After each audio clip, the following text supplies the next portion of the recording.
বন্ধুরা, এটা তো আমরা সবাই জানি, পাকিস্তান হোক বা নেপাল, সবারই ভারতকে প্রয়োজন।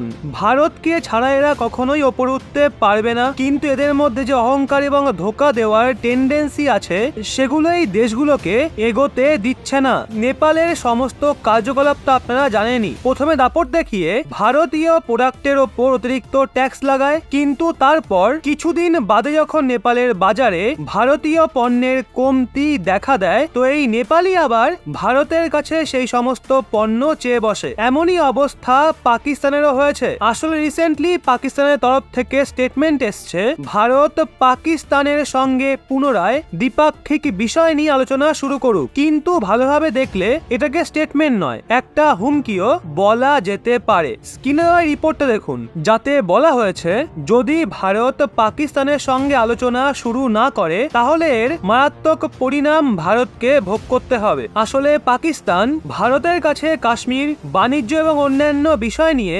দ্বিপাক্ষিক আলোচনা পুনরায় শুরু করার অনুগ্রহ করছে, কিন্তু পাকিস্তানের স্টেটমেন্ট কনফিউজ করছে, কারণ তাদের স্টেটমেন্ট অনুগ্রহের থেকে বেশি হুমকি বলে মনে হচ্ছে। পাকিস্তান বলেছে যদি ভারত আলোচনা না করে তাহলে এর মারাত্মক পরিণাম ভোগ করতে হবে। অবশ্যই বয়ান পাকিস্তানের রাজদূত আব্দুল বাসিদ দিয়েছে। আব্দুল ওয়াশিংটনে একটা বৈঠককে সম্বোধন করে বলে, যেভাবে পাকিস্তান কাশ্মীরের মামলা নিয়ে ভারতের সঙ্গে কথা বলতে চায়, তেমনি ভারতের তরফ থেকেও আলোচনার ইচ্ছা হওয়া উচিত। আব্দুল বলে, পাকিস্তান পুরনো সবকিছু ভুলে ভারতের সঙ্গে নতুন সম্পর্ক স্থাপন করতে চায়, কিন্তু ভারত সরকার আমাদের কোনো কথাই শোনে না। আমরা ভারতের সঙ্গে বাণিজ্য করতে চাই, কিন্তু ভারত বার্তার সমস্ত দরজা বন্ধ করে রেখে দিয়েছে, যেটা মোটেও ঠিক নয়। যদি ভারত এরকমই করতে থাকে, তাহলে এর পরিণাম ভারতকে ভোগ করতেই হবে। যাই হোক, আব্দুলের এই বয়ানের পর ভারতের বিদেশ মন্ত্রণালয়ের প্রবক্তা অরিন্দম বাগচিও বলেন,